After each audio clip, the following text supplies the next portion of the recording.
안녕하세요. 즐거운 이야기를 통해 수학의 재미를 찾아보는 수다학입니다. 아이들에게 수학에 관련된 흥미를 불러일으킬 수 있는 방법, 저희 수다학에서 정말 많이 알려드렸었죠. 롤 모델을 찾는 방법, 또 일상생활 속에서 수학과 관련지어서 생각해보는 그런 방법, 또 놀이 수학을 활용하는 방법 등 많이 알려드렸었는데요. 이민아 선생님, 선생님의 추천 방법도 궁금하거든요. 어떤 게 있나요? 네, 누구나 또 흥미를 가질 수 있는 이야기가 있는데 바로 아이들이 읽는 책을 활용하는 방법이에요. 책을 보면 예를 들어 신데렐라라고 봤을 때 신데렐라가 12시가 되면 집으로 돌아가잖아요. 네. 그런데 이제 11시 50분이에요. 이때 신데렐라가 집까지 가려면 집이 얼마나 떨어져 있어야 할까? 이런 수학적인 문제, 단서를 제공해 주는 거죠. 그럼 아이는 생각할 거예요. 그럼 신데렐라가 100m를 한 20초에 뛰어요. 네, 그러면 빠르진 않네요. 네, 그러면 한 1분에 300m 갈 수 있는 거니까요. 그러네요. 네, 그럼 10분 남았으니 한 3000m 떨어져 있으면 열심히 뛰어서 네. 집에 갈 수 있다는 거죠. 근데 또 다른 아이는 이렇게 얘기할 거예요. 아니, 신데렐라도 사람인데 그렇게 계속 뛸 수는 없죠. 아, 그렇죠. 지치기도 할 거고 쉬었다 가기도 할 거고 나중에는 뭐 100m를 한 30초에도 뛸 거예요. 그러면은 1000m만 돼도 아마 도착을 못할 거다 이렇게 말하는 친구들이 있을 거란 말이죠. 그럼 이제 네. 여기에서 얘가 얼마나 수학적으로 사고했느냐 이런 방법을 알게 된 것이 도움이 되지 않을까 싶어요. 네, 하긴 우리 엄마들은 보통 수학 공부하면 얼만큼 많은 수의 수학 문제를 풀었느냐를 생각하기 쉬운데 이렇게 책하고 연관지어서 생각하면 아이들 입장에서는 훨씬 더 흥미롭고 재미있는 그런 시간이 될 수 있을 것 같아요. 예. 저도 되게 재밌게 생각을 해봤어요. 네. 그 신데렐라 그 다리를 좀 봐야 될 것 같아요. 일단 다리 허벅지가 예를 들어서 우사이 볼튼 다리다. 그러면 100m 한 10초에 뛰거든요. 네, 네. 그럼 또 시간이 많이 또 땡겨지니까 이런 생각도 해봤는데, 그러니까 저랑 좀 통하시는 게 있는 게 저도 이제 이런 생각을 많이 합니다. 아, 그래요? 네. 아이들한테 어떻게 하면 또 재밌게 좀 이런 걸 좀 알려줄 수 있을까 고민을 하면서 뭐 동영상도 보고 책도 보다가 재밌는 걸 하나 찾아왔어요. 오, 진짜요? 일단 보시면 됩니다. 네, 수학 비하인드 뉴스 출발합니다.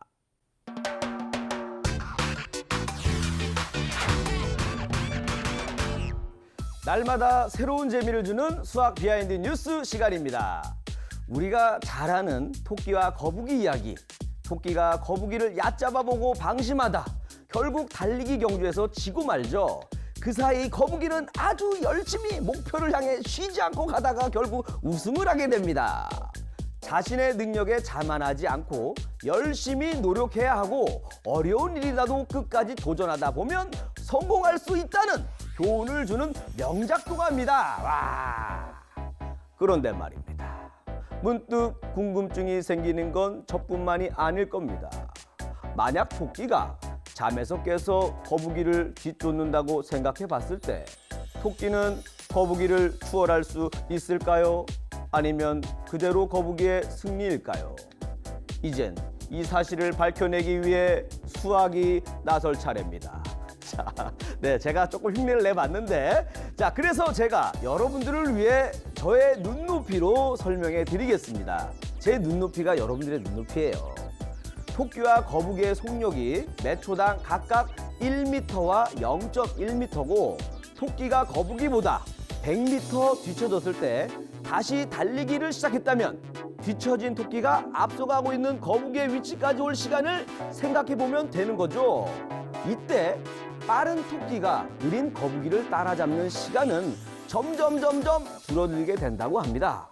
이렇게 시간을 계속해서 더하게 되면 약 111.1초, 즉 1분 51초 만에 토끼가 거북이를 채치게 되는 거죠.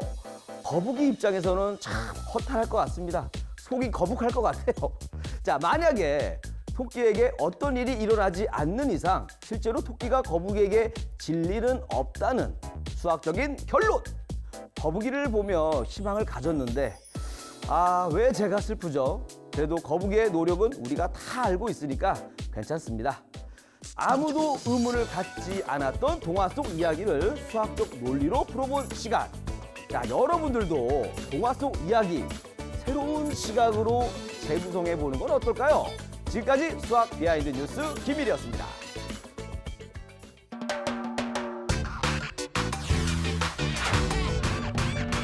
네, 오늘 오늘의 수학 비하인드 뉴스, 아이들이 좋아할 만한 이야기를 통해서 수학적으로 접근하는 흥미를 좀 불러일으킬 수 있는 그런 방법에 대한 이야기를 나눠봤는데요. 근데 이리 씨 얘기를 듣고 보니까 늘 항상 저도 이게 궁금했었거든요. 그러니까 결국은 논리적으로 따져서 거북이가 토끼를 이길 수 있는 방법은 없는 거네요. 쪽잠을 막 몇십 년 동안 자지 않으나 그런 거죠. 네, 그렇게까지 오해하시면 안 되고. 아, 그래요? 그럼요. 교훈은 또 교훈대로 충분히 얻은 후에 열심히 노력하고 살자라는 걸 일단 주고 나서 신선한 방법으로 한 번 더 재해석을 하고 의심을 하면서 네. 근데 의심을 하는 게 왜 중요하냐? 요때 수학적인 사고력이 막 자라나는 거거든요. 그래요? 왜 그렇지 하면서 제가 요즘에 의심이 많잖아요. 아, 그래요? 뭐든지 의심합니다. 항상 전 그랬잖아요. 여자친구 때문에 의심이 많아져가지고 아이고. 갑자기 그때부터 수학적 사고력이 확 늘었어요. 네. 네, 갖고 굉장히 도움이 많이 되니까 친구들도 의심을 많이 하세요. 아니 근데 이 얘기를 들어보면 뭐 동심 파괴를 할 수 있을지는 모르겠지만 그래도 아이한테 뭔가 논리적으로 계속해서 사고할 수 있는 그런 긍정적인 부분은 있는 것 같은데요, 선생님. 토끼와 거북이 말고도 어떤 이야기하고 좀 접목시켜서 생각해 볼 수 있을까요? 뭐 얘기는 아주 많이 있을 것 같아요. 근데 오늘 뭐 제가 얘기해주고 싶은 건 헨젤과 그레텔. 헨젤과 그레텔. 거기 보면 이제 조약돌 같은 거 그리고 빵 부스러기를 이렇게 떨어뜨려서 집을 찾아오는 그런 얘기 있잖아요. 네. 그런 얘기도 이게 과연 가능할까 이런 거 한번 생각해 보는 것도 좋을 것 같아요. 진짜요. 또 의심이 좀 되는 게 왜냐면 요즘에 등산하시는 분들 많거든요. 네. 산 다니면서 뭐 이렇게 쓰레기나 뭐 떨어져 있으면 다 치우시는 분들이 있어요. 착한 사람들. 네. 그분들 때문에 절대 할 수가 없어요. 일단 빵은 안 될 것 같아요. 네, 누가 또 같이 주워 먹을 수 있으니까. 그 정도로 힘든 사람은 요즘에 없습니다. 그런 관점도 좋지만 이제 조약돌이나 빵을 어느 정도 준비해야 될까? 그런 양적인 측면에서 좀 살펴본다면 네. 어떤 사고력과 관련된 부분이 있을 것 같아서 예를 들어서 이제 이런 문제를 제시할 때는 가정 같은 게 있어야 되잖아요. 그러니까 그쵸. 몇 시에 출발했다, 어떤 속력으로 간다, 어느 정도 시간을 간다 이런 게 있어야 되니까 예를 들어서 뭐 새벽 5시에 출발했다. 한두 시간 만에는 차라리 돌아올 수 있으니까 한 5시간 정도는 갔다. 이런 가정을 해주고 뭐 그러면 애들이 걸어갈 네. 시간이 있을 것이고 그러면 돌아올 거리가 계산이 되잖아요. 예를 들어서 5시간 정도 갔다면 보통 어른들이 1시간에 4km 정도 간다고 해요. 그러면은 산길이고 하니까 더 적게 뭐 2km로 잡아준다고 하더라도 5시간을 갔으면 한 10km 정도 되는 거예요, 대략. 그러면 거기에 조약돌 요만한 거를 좀 떨어뜨리고 돌아온다고 한다면 네. 예를 들어서 잘 보이게 떨어뜨린다. 5m 간격으로 떨어뜨린다 한다면 2,000개가 필요한 거죠. 네. 2,000개가. 네. 그런데 그럼 뭐 그 주머니에다 그거 다 어떻게 넣어요, 애들이? 미리 준비한 것도 아니고. 간격이 이제 좀 뭐 많이 떨어뜨린다 그러면 10m면은 1,000개가 필요한 거고 또 100m 떨어뜨린다면 100개가 필요한 거예요. 그러니까 네. 실제로 100개만 해도 이게 꽤 많은 양이기 때문에 그러니까요. 이 실제로 이게 가능할 것이냐를 따져보면 무게나 그 양이나 개수를 본다면 좀 어렵지 않을까 이런 생각이 좀 들어요. 얘기를 들으니까 그 헨젤과 그레텔 아빠가 진짜 나쁘네요. 정말 나쁜 사람 같아요. 그러니까요. 아니 그 우리가 뭐 만화 같은 거 많이 보면 아니 그 드래곤볼 7개 모으기도 그렇게 힘들어 죽겠는데 그렇죠. 조약도 애들이 그 네. 2,000개를 그거 모으는 시간도 시간이지만은 또 힘들어가지고 그러니까요. 그 마동석 정도 되는 팔뚝이면 몰라도 그거 다 갖고 있을 수가 없습니다. 아니 그리고 애 바지 주머니가 커봤자 얼마나 크다고. 게다가 이게 돌로 끝나는 게 아닙니다. 여기 또 빵도 나오잖아요. 맞아요. 예, 그러니까 그 빵을 이제 준비하면 어느 정도를 또 준비해야 될까를 아까랑 비슷하게 계산을 한다면 한 번 뭐 뜯어내는 어떤 부피를 1세제곱센티미터 정도라고 한다면 아까 2,000번 정도 뜯어내야 됐거든요. 그러니까 2,000번 정도를 뜯어내려면 자, 소인수분해 해보면은 20 곱하기 100 혹은 또 이제 20 곱하기 10 곱하기 10 하니까 가로, 세로, 뭐 높이 이렇게 해가지고 10, 20 정도 하면 이 정도 크기가 되는 거예요. 굉장히 큰 빵인데요, 그러니까 좀, 생각보다. 이 정도 크기가 나오니까 이걸 이 주머니에다 넣고 다니기는 숨기기에는 좀 어렵겠죠. 예. 그러니까 선생님 얘기를 들어보면은 이 수학적인 생각으로 이 동화를 읽다 보면 완전히 새로운 스토리의 동화가 나올 것 같아요. 뭐 이런 거지. 예를 들어서 헨젤은 공사장 인부에게 전화를 했어요. 아저씨 올 때 리어커드 가져오세요. 왜냐하면 돌을 200개를 실어야 되거든요. 2,000개. 2,000개죠. 맞아. 너무 많아 진짜 2,000개는. 2,000개를 해야 돼요. 게다가 빵도 날라야 되니까 한 사람 더 데려오세요. 그 사이에 저는 최단 경로를 수학적으로 계산하고 있을게요.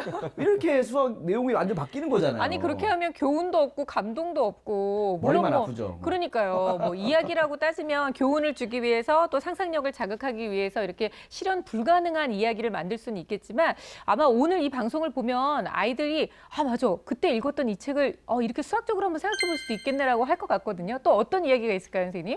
헨젤과 그레텔을 쓴 그림 형제의 또 다른 동화 라푼젤 다 아시죠? 아, 라푼젤. 라푼젤하면 네. 긴 머리카락을 탑 밑으로 내려서 왕자가 그 머리카락을 잡고 이렇게 탑 위로 네. 올리는 그런 내용이에요. 근데 과연 이 라푼젤의 머리의 길이가 어느 정도 되길래 그렇죠. 이 또 그 탑은 높이가 어느 정도 되길래 이런 궁금증을 갖고 동화를 보면 재미있는 계산을 해볼 수가 있어요. 그리고 왕자가 별로 무겁지 않은가 봐요. 뭐 그럴 수 머리가 안 그래야 되겠죠. 왕자가 삐쩍 말라 있는 거 아니에요? 그러니까 일단 뭐 라푼첼이 이 왕자를 만났을 때가 12살이에요. 12살 동안 머리를 한 번도 안 자르고 이 머리카락을 계속 길렀다. 오. 그럼 어느 정도 길이가 될 것인가? 하루에 사람이 머리카락이 자라는 그 길이가 약 0.4mm 정도 된다고 합니다. 네. 그러면 라푼젤의 나이가 12살이고 365일간 쭉 자랐으니까 얼추 계산해 보면 네. 한 1.75m 정도 네. 되는 거죠. 그러면 성인 남성 네. 키 정도가 돼요. 아니 그러면 성이 너무 낮은 거 아니에요? 성이 아닌데요? 1층 집인데요, 그냥. 성이 안 차는데요? 아니 근데 밑에서 또 왕자가 네. 팔을 딱 벌려서 이렇게 오. 잡아야 되니까 아. 왕자의 키도 계산해야 되겠죠. 한 150, 네. 왕자는 조금 더 크지 않을까요? 그래서 왕자가 손을 다 뻗었으니까 2m는 좀 안 된다. 네. 그렇게 했을 때도 합치면 한 3.7m 정도 아마 이 정도 높이였겠다. 야. 그러면 라푼젤이 도망치기는 좀 높은 높이이고 또 그냥 웬만한 사다리도 골라갈 수 그러니까요. 있는 네. 네, 높이이기도 하죠. 왕자가 무슨 뭐 호빗 마을의 무슨 왕자가 아닌 이상은 보통 웬만한 사람이면 사다리 정도 타면 올라갈 거리고 아니 정말 환상이 그리고- 확 깨지네요. 그리고 그렇게 아끼는 공주면 자기가 클라이밍 같은 걸 배워가지고 그렇죠. 암벽을 타야죠. 그 머리를 잡아 당겨갖고 올라갈 리가 어디 있습니까? 아마 네. 그런 면에서 아마 라푼젤이 왕자한테 좀 감정이 쌓일 수밖에 없을 거예요. 네, 머리카락을 이렇게 잡고 올라오다 보니까 이게 예전 조선 시대에 13살짜리 신부가 이 10kg짜리 가채를 머리에 이었다가 목이 부러졌다라는 이야기도 전해지는데요. 제목이 더 아프네요. 어우. 라푼젤 입장에서는 그 10kg 이상은 되겠죠, 우리 왕자님이. 그러니까요. 네, 끌어올리려면 정말 힘들지 않았을까. 이런 생각을 하면서 라푼젤 동화를 보면 이야기 속에 있는 수학적인 다양한 배경들을 살펴볼 수 있을 것입니다. 네, 정말 중요한 이야기인 것 같아요. 우리가 그냥 흔히 지나칠 수 있는 이야기지만 그 이야기 안에서 수학과 이렇게 연관을 지어서 우리가 흔히 얘기하는 그 수학적 사고력을 바로 이런 방법을 통해서 키울 수 있다는 거잖아요. 그렇죠. 그 저는 있잖아요. 그 또 만화를 보면서 네. 좀 궁금했던 게 있었어요. 그 톰 소요나 아톰, 특히 뭐 피광, 통키 이런 애 보면은 몸에 비해서 눈이 굉장히 커요. 눈이 작은 나로서는 굉장히 볼 때마다 약간 좀 거부감이 그렇죠. 들었어요. 예. 재밌으니까 계속 본 비현실적이고. 거지. 그렇죠. 도대체 키가 얼마나 되길래 저렇게 눈이 큰가? 특히 이제 로버트 태권브이 같은 그런 생각 할수 거 있겠네요. 보면은 어마어마하게 크단 말이에요. 과연 키가 몇 센치일까? 좀 궁금한 생각이 많이 들었거든요. 사실 그런 궁금증도 수학적 추론이나 계산을 통해서 우리가 알아볼 수가 있거든요. 나온 장면 몇 가지만 봐도 우리가 유추를 할 수 있는데요. 왜 태권브이 보면 여기 제비호 있잖아요. 이마에. 네, 거기 사람이 그 타는 사람 거 아니에요? 타는 네. 조정석인데 그 조정석에 사람이 탄다고 생각했을 때 한 제비호 높이가 2m 정도라고 생각을 하고 그 제비호가 여기 딱 들어가 있거든요. 그쵸. 그러면 이마가 한 2.5m? 로버트 그렇죠, 태권브이의 넉넉하게. 2.5m가 될 거예요. 그럼 이제 비례식을 세울 수가 있거든요. 사람의 이마 길이가 대부분 한 11cm거든요. 사람의 이마 길이 대 사람의 키는 로버트 태권브이 이마 길이 대 로버트 태권브이의 키가 되겠죠. 네, 하면 키를 구할 수가 있거든요. 또 다른 방법도 있어요. 그 사람이 대부분 사람들이 한 6등신 정도 되겠죠? 네. 아, 등신. 좀 찔려서 그런데 좀한 칠? 8등신으로 그래요? 해주세요. 6등신이요? 6등신 정도 된다고 봤을 때 네. 이마 길이가 2.5m였으니 이마, 코, 턱 해서 또 3분의 1이잖아요. 그럼 곱하기 3 하면은 7.5m 정도 얼굴 길이니까 곱하기 6 하면 로버트 태권브이의 키는 대략 45m 정도다라고 우리가 딱 계산을 할 수가 있거든요. 오, 근데 네. 중요한 거는 로버트 태권브이 키가 얼마다 이거보다는 이런 문제를 통해서 얼마나 논리적으로 수학적으로 우리가 단서를 제공한 거를 가지고 활용할 수 있느냐 생각해 볼 수 있느냐 이런 게 중요한 것 같아요. 네. 그러니까 좀 더 이런 이야기를 통해서 접근을 하게 되면 수학도 재미있게 배울 수가 있겠죠. 저희가 일상생활 속에서 수학과 관련지어서 뭐 얘기도 많이 하고 좀 이렇게 생각을 많이 하도록 노력해라라는 조언은 항상 해드렸었는데 아이들이 흔히 읽는 동화나 만화를 통해서도 이렇게 수학적 사고력을 키울 수 있다는 사실 오늘 수학 비하인드 뉴스에서 알려드렸으니까 집에서도 많이 실천해 보시기 바랍니다. 근데 오늘 얘기하면서 생각해 보니까요. 아이들이 이런 의문을 가질 때 항상 쓸데없는 생각하지 말고 그냥 보라고 이런 얘기를 되게 많이 했던 것 같은데 이런 쓸데없는 생각 속에 수학적 사고력이 숨겨져 있다는 거를 잊지 말아야 할 것 같습니다. 자, 이번에는요. 우리 학생들의 수학 고민을 해결해보는 그런 시간인데요. 오늘의 주인공은 초등학교 6학년 남학생입니다. 어떤 고민인지 지금부터 함께 만나볼게요. 오늘 수다학에서 만나볼 친구는 바로 초등학교 6학년 김도연 군입니다. 활동적이고 외향적인 성격의 도연이 집에서도 밖에서도 에너지가 넘쳐서인지 좋아하는 것도 잘하는 것도 축구와 드럼이라고 합니다. 이런 도연이에게 수학이란 근데 수학에 대해서 미래의 삶을 풍족하게 만들어주는 거는 이거 저희 수학에서 맨날 하던 얘기인데 우리 도연 군을 한번 좀 이렇게 방송에 출연을 시켜야 할 것 같아요. 어떻게 저런 생각을 하게 됐는지. 앞으로를 위해 수학이 꼭 필요하다고 생각해서인지 수학을 어려워하지는 않는다고 하는데요. 도연이가 갖고 있는 수학 고민은 과연 무엇일지 궁금해지는데요. 함께 만나러 가볼까요?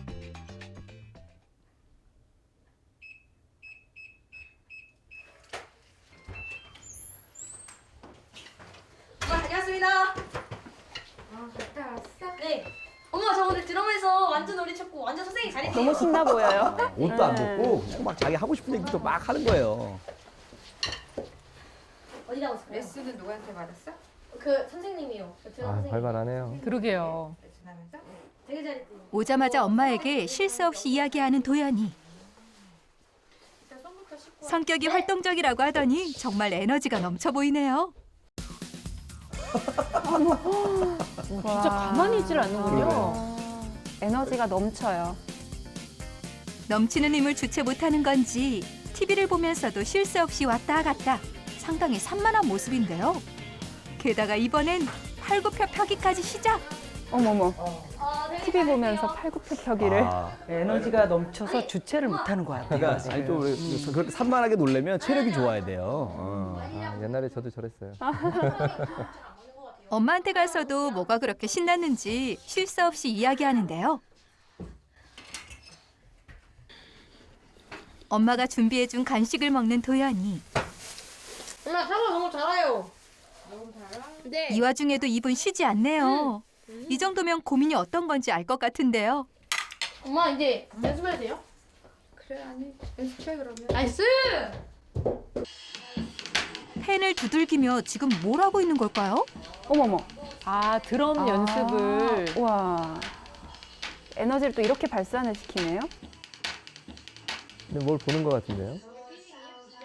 아, 본인의 드럼 연주 영상을 보면서 다시 연습하는 중이었군요. 표정이 진짜 집중하는 표정. 와. 이게 남자아이들한테 스트레스 풀기도 되게 좋다고 네. 하더라고요. 드럼 연습을 조금 오래 하는 것 같다 싶더니 이제 그만하고 이제 숙제 좀 해야지. 진짜 잠깐만요. 진짜 이거 아니 진짜. 그만해. 드럼 학원에서만 하는 거야. 집에서 따로 연습해야 돼. 잘 치죠. 아 빨리 숙제해. 결국 보다 못한 엄마의 입에서 공부하라는 말이 나왔습니다. 아쉬운 마음을 뒤로하고 드디어 공부하러 가는 도연이. 그래도 조금 하기 싫어하는 듯 했지만 일단은 엄마 말을 순순히 잘 듣는 것 같아요. 네. 아주 착한 학생인 것 같아요. 이제 봐야겠죠? 어떻게 하는지. 눈높이 먼저 볼까? 진대 본 거부터 볼까? 공부를 준비하는 와중에도 역시나 입은 쉬지 않습니다. 그게 아니라 좀 집 방에 누가 있는 거예요? 혼자 말을.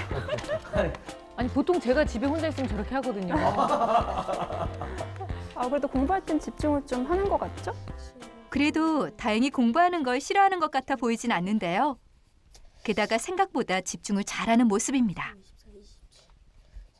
하지만 그 순간 도연이 눈에 띈 것은 바로 지도. 지도를 봤어. 갑자기 저기는 왜 또 이렇게.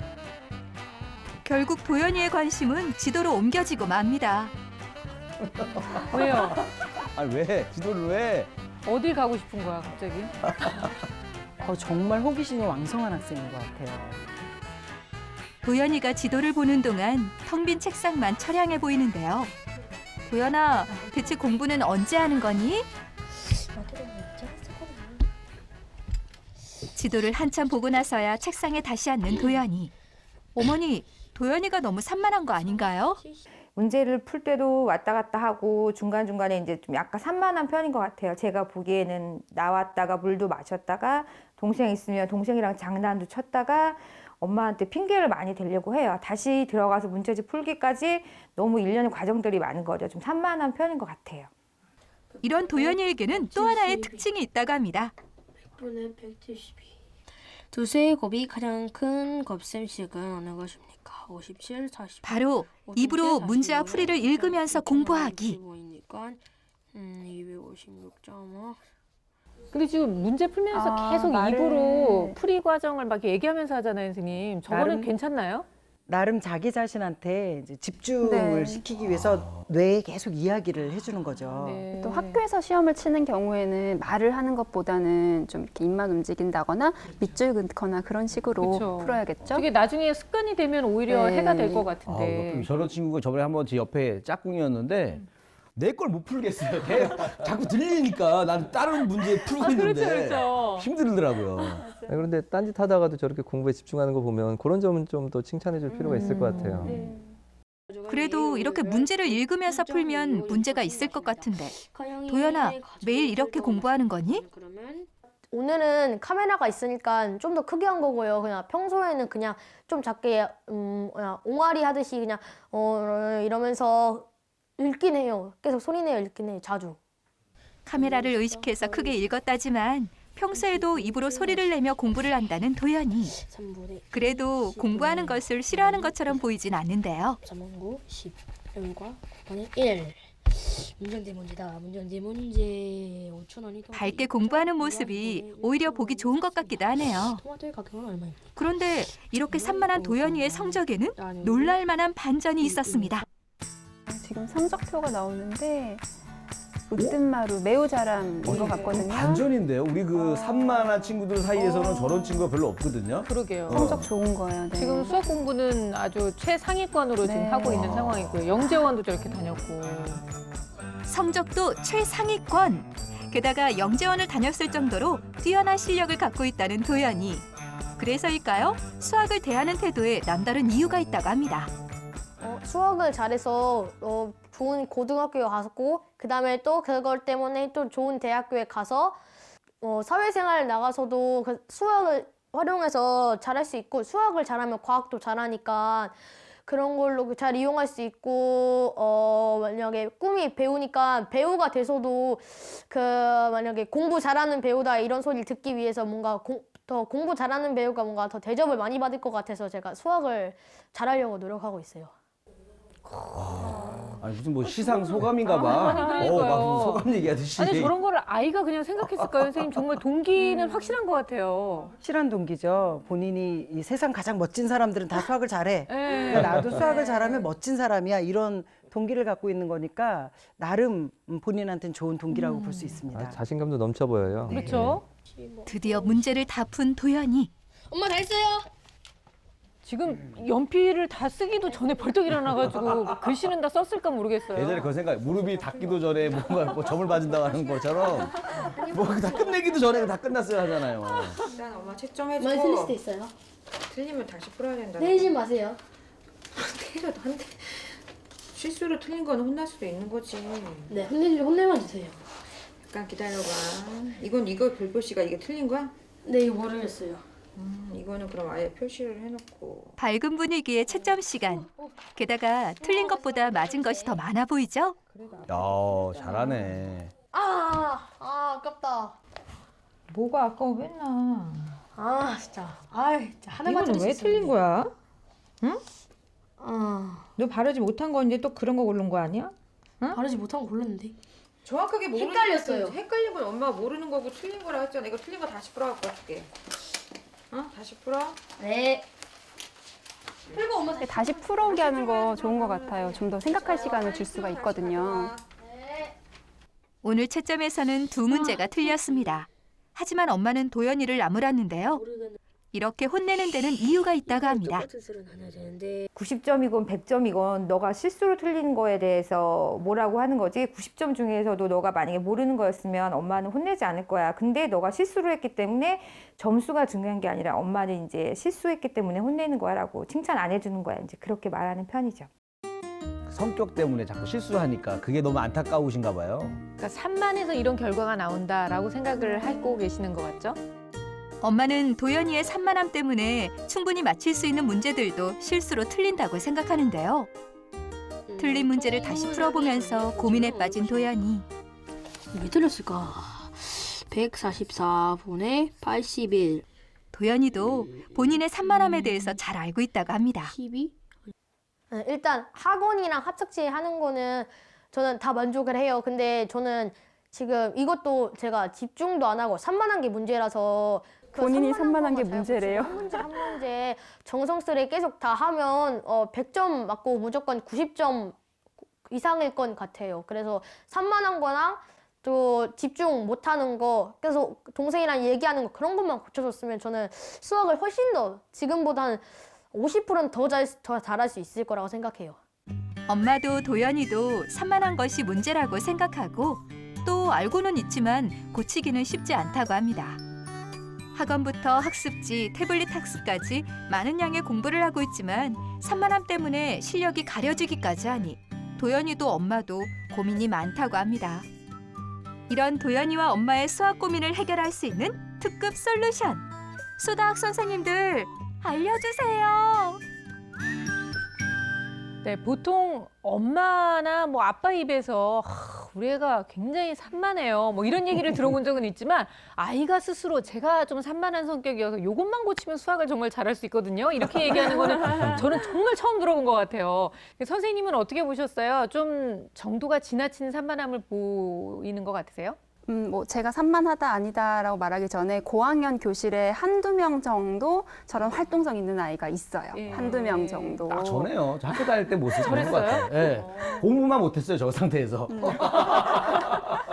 큰 차이네요. 네, 큰 차이가 있죠. 예. 네, 근데 이렇게 이제 산만하다라고 하는 부분은 학습을 할 때 집중력을 떨어뜨려서 실수를 할 수가 있거든요. 그래서 이런 부분은 고쳐주시는 게 좋고, 또 제가 봤을 때는 마음이 막 급하고 할 말도 많다 보니까 말이 굉장히 빠르게 네. 나오잖아요. 그러면서 나중에 말이 뭉쳐지거나 어그러지는 부분도 있고, 또 이런 부분을 위해서라도 조금은 좀 차분하게 침착할 수 있는 계획을 세워주는 게 좋겠다라는 네. 생각이 들고요. 그렇다고 또 너무 걱정할 건 아니라고 봐요.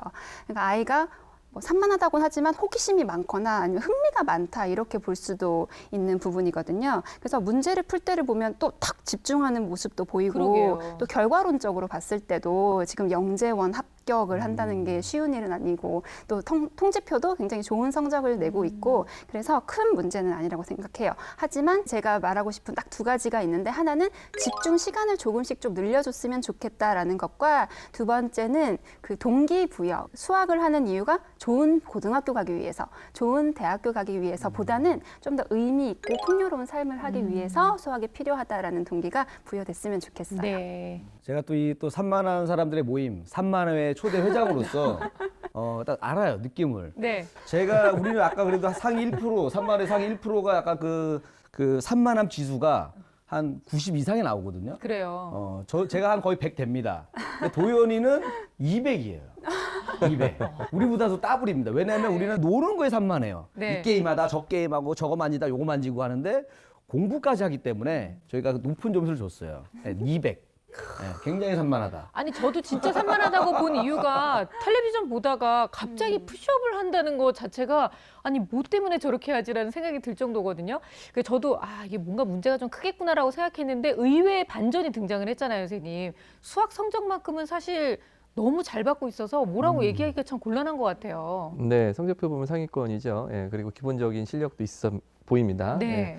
근데 이제 집에서 푼 문제집 보면은 약간 좀 틀리는 부분들이 있어요. 그 단위, 헥타르, 아르, 제곱킬로미터, 그 부분이 좀 틀렸던데 이런 문제들은 사실 옆에 관계를 좀 써놓으면 잘 안 틀리거든요. 그러니까 예를 들어 1헥타르는 옆에 이제 100아르다 이런 거 써놓으면은 잘 안 틀려요. 그리고 기하 분수도 좀 틀렸어요. 그러니까 기하 분수 된 것을 이제 통분했는데 이제 원래 기하 분수를 찾아라 했는데 같은 값이 있는 것을 골라버렸더라고요. 그래서 문제를 꼼꼼히 안 읽는 부분, 그런 네. 실수할 수 있는 부분들이 있을 수 있으니까 그런 부분들을 좀 조심하면 될 것 같고요.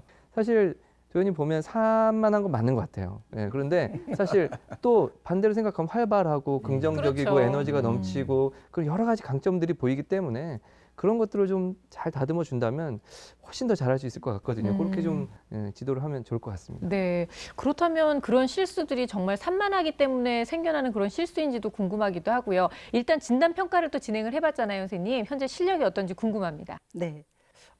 좀 반전이죠. 또 다른 반전이에요. 네. 사실 이게 5학년 전반에 대한 걸 했기 때문에 지금 이제 6학년 올라가면서 좀 많이 잊어버렸을 수도 있어요. 네. 근데 더 큰 원인으로 보는 것이 검사를 하러 오면 앞에 그 성격 검사라든지 자기주도 학습 능력 검사 다 하고 그 다음에 이 수학 문제를 풀거든요. 우리 도연이 보시면 아시겠지만 단기 집중은 좋은데 네. 장기적으로 집중하는 게 좀 어렵다라는 거를 화면을 통해서도 느끼셨을 거예요. 그 부분이 반영되면서 아마 집중력이 많이 좀 흐트러지지 않았나. 하기 싫어졌군요. 네, 그렇죠. 그러니까 하기 싫은 의도보다는 그냥 안 들어오는 거죠. 네. 문제 잘 안 읽히고 그런 상황에서 이렇게 문제를 풀었던 것 같아요. 근데 네. 문제는 초등학교 때는 단기 집중력이 좋은 도연이가 능력 발휘를 했어요. 그런데 학년이 올라갈수록 중학교, 고등학교 올라갈수록 이 수학 문제는 특히 시간과의 싸움이거든요. 그렇죠. 그리고 한 문제당 그 풀어야 되는 시간도 상당히 길어져요. 그럼 이런 상황이 네. 계속 유지가 되면 중고등학교에 들어가서 수학 공부하는데 상당히 저해를 받을 수가 있겠죠. 근데 뭐 집중력 때문이라고 이해를 하려고 해도 점수 자체가 사실 좀 너무 낮은 거 아닌가요, 선생님? 예, 앞에 통지표에서는 성적이 좋았는데 그러게요. 예, 여기 검사를 할 때는 성적이 좀 낮게 나왔죠. 선생님 말씀하신 대로 아마 이 검사 과정에서 집중력이 좀 떨어졌을 수도 있을 것 같아요. 13번 문제를 보니까 풀이를 보니까 이제 5헥타르는 이제 5만 제곱미터라고 써야 돼요. 네. 그런데 1만 제곱미터라고 썼더라고요. 그러니까 이거는 완벽하게 좀 제가 보기에는 단위를 알고 있는데 그 5자를 안 썼다는 게 오자를, 실수로 보이고요. 그래서 10,000그루를 심어야 된다고 풀이를 해놨어요. 근데 답은 1,000그루라고 또 썼어요. 그러니까 이게 풀이는 그렇게 써놓고 답에는 또 답지는 그렇게 옮겨 썼단 말이에요. 그러니까 이게 지금 총체적으로 뭔가 헷갈리고 있는 네네. 거예요. 예, 이게 어려운 게 아니니까. 그리고 이렇게 여러 가지 풀이를 봤을 때 사실 기본적인 실력은 있다. 그런데 이제 좀 당황했다, 좀 지쳤다, 기억이 안 날 수도 있다 이런 여러 가지 생각이 들고요. 근데 아직 초등학생이고 도연이 이제 에너지가 있고 그리고 적극적으로 공부에 임한 자세 그 산만함만 좀 줄인다면 네. 분명히 저는 잘할 수 있을 거라고 생각합니다. 예. 저걸 또 어떻게 하면 잡아줄까, 네. 고쳐줄까 제가 좀 고민을 해봤어요. 그래서 저는 개인적으로 좀 수영을 했으면 좋겠어요. 수영이요? 수영을 하면 일단은 좀 체력 소모가 많이 돼요. 그리고 정말 중요한 게 입을 다물어야 됩니다. 입을 벌리면 물이 들어오거든. 그리고 정말 내가 숨 쉴 때만 입을 벌리게 되거든요. 그리고 같은 동작을 계속 반복해야 돼요. 딴짓하면 가라앉아요. 아니 어머님이 언짢아 하실 것 같아요. 아니, 지금 그 왜요? 얘기를 듣고 아니, 왜 아니. 내 입을 막으려고. 아니 또 수영은 또 기본적으로 배우는 게 좋아요, 몸에. 근데 제가 우려하는 부작용이 하나 있어요. 뭐요? 1시간 정도 입을 참았잖아요. 네. 이게 부작용으로 나중에 수영 끝나고 2배로 또 눈물 할 수가 있어요. 터지듯이. 그렇죠? 터질 수가 있기 맞아요, 때문에 맞아요. 요건 조금 걱정이 되더라고요. 더 말이 빨라질 수도 있을 것 같아요. 네. 아까 못한 것까지 하려고. 그러니까 말이에요. 근데 어머니의 그 염려가 전 너무 이해가 되는 게 이런 실수가 잦아지다 보면 결국은 이게 습관으로 굳어질 수도 있겠다는 생각 때문에 어머님이 걱정하실 것 같거든요. 선생님 아이의 성향을 바탕으로 해서 앞으로 어떻게 하면 집중력도 좀 늘리고 공부하는 습관을 좀 잘 잡을 수 있는지 알려주세요. 네. 자기조절 영역 같은 경우에는 평균 이상 상당히 높은 점수인데 네. 이 점수가 높다는 것은 정서적으로나 감정적으로 안정되어 있다는 걸 뜻해요. 우리 도연이 그 VCR 보시면 아시겠지만 상당히 에너지가 넘치고 건강하잖아요. 그걸 그대로 보여주고 있는 거죠. 그래서 지금 행동적으로 보이는 산만함이 정서적 불안에 의해서 일어나는 것은 아니다. 아니다. 말하자면 스스로 집중을 잘할 수 있는 그런 능력을 갖춘 아이다. 그걸 보여주는 게 학습 습관이거든요. 학습 습관에서도 역시 높은 보통 수준을 유지하고 있죠. 시간 관리라든지 집중력 이런 부분들은 높다라는 걸 보여주고 있어요. 그러니까 주변 사람들이 보기에는 다소 산만해 보이고 이렇게 했다 저렇게 했다 뭐 정신없어 보이지만 그러니까요. 네. 자기 자신은 본인이 해야 될 일에 집중하고 있다. 그걸 알 수가 있는 거죠. 특히 학습 기술 쪽으로 들어가 보면 대부분의 영역에서 상당히 높게 나오고 있어요. 네. 수업 집중력, 특히 선생님 말씀하실 때 수업 집중을 엄청나게 열심히 그래요? 한다는 걸 알 수 있고요. 또 하나는 시험 관리. 그러니까 시험대가 되면 자기 성적 관리 이런 부분들을 상당히 열심히 하는 학생이라는 걸 볼 수 있어요. 그래서 전체적으로 보면 아주 학업 성적이 우수한 학생들의 그 특징을 가지고 있다라고 볼 수 있죠. 근데 본인 스스로도 산만하다고 하잖아요. 네. 또 어머니께서도 계속 산만하다고 말씀하시고 아마도 주변에서 너는 왜 이렇게 정신없이 산만하니 그렇죠. 이랬다 저랬다 하니 이런 얘기를 듣다 보니까 스스로도 단점이 산만하다 인정해버리고 들어가는 것 같아요. 네. 그래서 그런 부분들은 좀 주변에서 조정을 좀 해주실 필요가 있고 특이할 만한 것은 도연이가 신체지능, 공간지능, 언어지능이 만점에 나왔다는 거예요.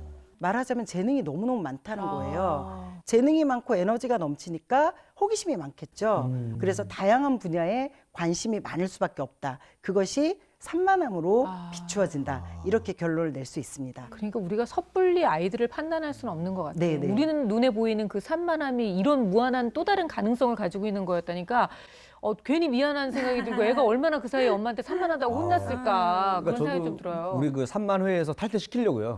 다른 부분인 것 같아. 아니 본인도 뭔가 다른 그 가능성이 있었던 건지도 몰라요. 그러니까 개발 안 해서 그런 건가? 그러니까 말이에요. 예전에 이런 거 검색 없었거든요, 저 때는. 아니 그러면 이쯤에서 우리가 도연이가 가지고 있는 성향은 잘 키워나가면서 집중력을 좀 늘릴 수 있는 방법, 그 방법을 좀 찾아보면 좋을 것 같거든요. 네, 지금도 이제 학원 학습지를 많이 하고 있는데 본인 스스로 만족하고 괜찮다고 하고 있거든요. 네. 그러니까 도연이 같이 흥미도 많고 호기심도 많은 친구들은 이렇게 다양한 매체로 공부하는 게 좋아요. 학원에 다니면서 에너지 발산하면서 공부해보고 또 학습지로 개인 공부도 하고 인터넷 강의 들으면서 학원과는 또 다르게 공부도 해보고 TV 프로그램을 보면서도 지식을 쌓아보고 이렇게 다양한 매체를 통해서 내가 어떤 거에 흥미를 느끼고 좀 더 집중할 수 있느냐 이런 걸 찾아보는 게 좋은 방법이죠. 그런데 이게 또 이제 매일 똑같이 뭔가를 하다 보면은 자칫 지루해 할 수도 있기 때문에 네. 월수는 학원, 화목은 인터넷 강의 이렇게 다채롭게 좀 구성을 해주시면 도움이 될 것 같아요. 또 도연이 같은 경우는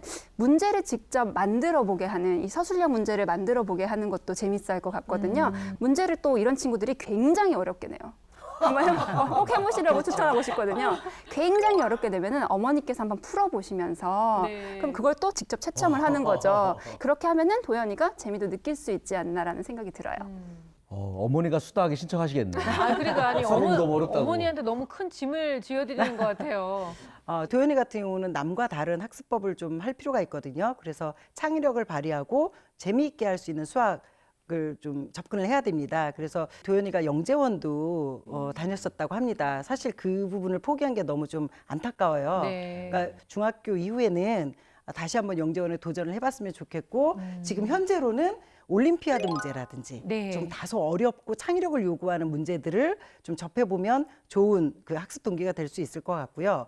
또 하나는 우리 도연이가 꼭 극복해야 되는 것 중에 하나가 호기심이 왕성하기 때문에 유추 능력도 강해요. 그래서 책을 읽으면 첫 페이지를 읽으면 아마 전체를 다 아는 것 같은 느낌이 들어서 끝까지 읽어내기가 상당히 어려울 겁니다. 그건 본인의 느낌인데요. 그렇죠, 그렇죠. 그래서 도연이 같은 경우는 좀 책을 읽는 훈련을 해야 될 것 같아요. 책을 읽는 훈련이 그러니까 문장을 해독하는 능력도 네. 길러지고 또 하나는 장기적인 집중력을 끌어낼 수 있기 때문에 독서가 상당히 도움이 많이 될 거라고 생각이 듭니다. 근데 지금 도연이를 위한 솔루션이 나오다 보니까 어머님이 하실 일이 너무 더 많아지시는 것 같아요. 우리가 보통 얘기하면 자 이제 어머님은 좀 손을 놓으세요 뭐 이런 얘기를 많이 하는데 도연이 어머님한테는 좀 더 많은 일을 하시게끔밖에는 얘기가 안 되네요. 아주 많은 건 아니지만요. 그래도 어머님이 도와주실 부분들이 이렇게 있죠. 당연히. 그러니까 도연이가 잘하다 보니까 이제 작은 실수 한두 개만 틀려도 왜 틀렸어 이렇게 말이 나오기 쉽지만 사실은 어린아이들이다 보니까 칭찬해 주시고 독려해 주시면 더 잘하거든요. 네. 그러니까 하나 틀렸구나. 그래 다음에 더 잘하자. 실수하지 말고 이렇게 독려해 주시고 격려해 주시길 바라고요. 그리고 이 에너지가 많은 친구들은 혼자서 공부하는 것도 잘할 때가 있지만 또 다른 방법으로 잘하는 아이들과 이렇게 스터디 그룹을 만들어 준다든가 아니면 논술 뭐 이렇게 심화 문제 이런 것들로 이렇게 접근을 해본다면 좀 더 실력이 향상하는 것을 느낄 수 있거든요. 그래서 그런 점을 좀 도와주시면 좋을 것 같아요. 네. 그런데 이제 또 도연이가 해야 될 방법으로는 사실 이 틀린 것도 실수가 많았어요. 그러니까 좀 검산하는 좀 습관을 좀 들이는 그런 연습을 좀 해봤으면 좋겠고, 또 이 글씨 쓰는 거 이런 거 연습이 안 돼 있기 때문에 뭐 필기는 조금 어렵더라 하더라도 만약 문제 풀 때 쓰는 거 연습장이라도 좀 똑바로 쓰는 그런 연습장, 어떤 양을 조금 더 늘려가고 쓰는 연습을 한다면 훨씬 더 지금보다 훨씬 더 잘할 수 있을 거라 생각합니다. 네, 그 장점이 많은 반면에 또 단점이 크게 부각될 수 있는 스타일이잖아요. 그래서 이 단점을 좀 보완해 줄 수 있는 전략을 어머니께서 짜주셨으면 좋겠어요.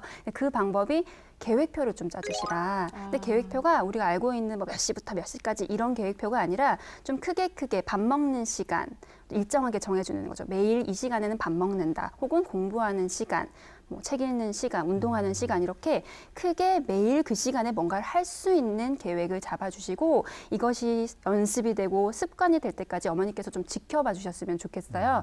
이렇게 몸이 규칙적인 생활에 맞춰지면서 겉으로 드러나는 좀 산만함이 줄어들 수가 있는 거거든요. 학년이 올라갈수록 어머니께서 걱정이 많아지신 거는 건 당연한 일이에요. 근데 도연이 스스로도 자기에 대한 부정적인 생각을 할 수가 있잖아요. 네. 그런 산만함에 집중하지 마시고 좀 더 긍정적으로 칭찬도 많이 해주시고 인정도 해주시면 좋을 것 같습니다. 네.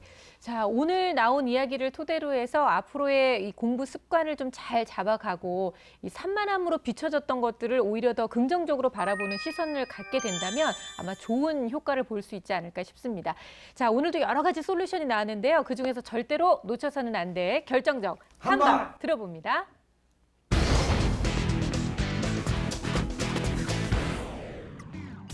제 결정적 한방은 하루에 한 문제입니다.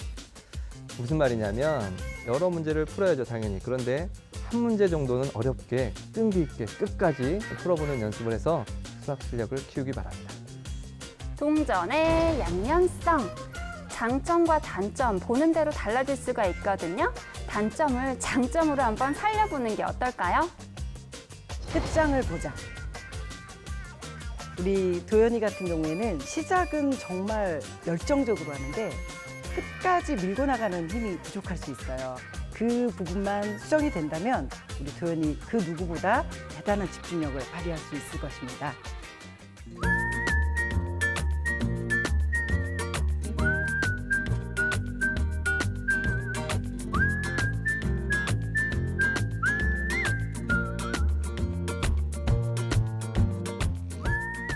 네, 이리 씨의 결정적 한방은요? 네, 제 결정적 한방은 제가 직접 준비해 왔습니다. 바로 짠 이겁니다. 이거.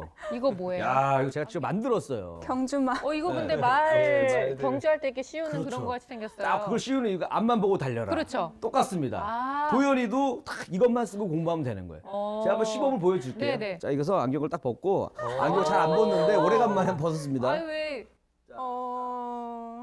딴 여자가 안 보여. 한 사람밖에 안 보여. 연애용으로도 써도 되겠네. 연애용으로도 써도 좋네요. 좋고. 우리 도연이는 뭐냐면은 호기심이 많다 보니까 자꾸 좀 약간 이것저것 신경을 많이 쓰는데 네. 요것만 하면은 쓰면은 바로 성적이 올라갑니다. 아, 부작용은 있네요. 뭐요? 또 어쩌다가 지도를 보면 지도만 꽂혀가지고 지도만 보게 생겼어요. 그렇게 다시 집중력이 돌아올 생깁니다. 수 없어요. 집중력이 생긴다는 거죠.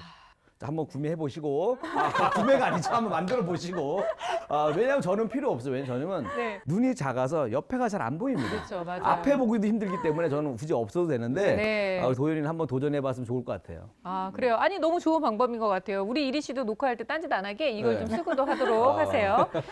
보통 우리 엄마들이 그런 고민 많이 하잖아요. 우리 아이가 너무 산만해서 자꾸 공부하는데 실수를 해요. 문제 푸는데 실수해요. 이런 얘기를 많이 하는데요. 아이의 산만함을 다른 각도로 좀 바라볼 수 있는 그런 어머님의 마음이 좀 필요할 것 같고요. 아이가 아무리 산만하다 하더라도 아이는 어쨌든 아이니까 많이 격려해주고 많이 응원해주는 게 꼭 필요하다는 말씀 오늘 꼭 전하고 싶습니다. 우리 도연이도 선생님들의 조언을 잘 받아서 꼭 열심히 수학 공부 그리고 집중력을 늘리는 데 도전해 보길 바라요. 자, 저희 수학은 오늘 여기까지입니다. 여러분들의 수학적 궁금증 그리고 수학 고민은요. 저희 홈페이지를 통해서 늘 받고 있으니까 여러분들의 사연 많이 남겨주시기 바랍니다. 저희는 다음 시간에 다시 뵐게요. 고맙습니다.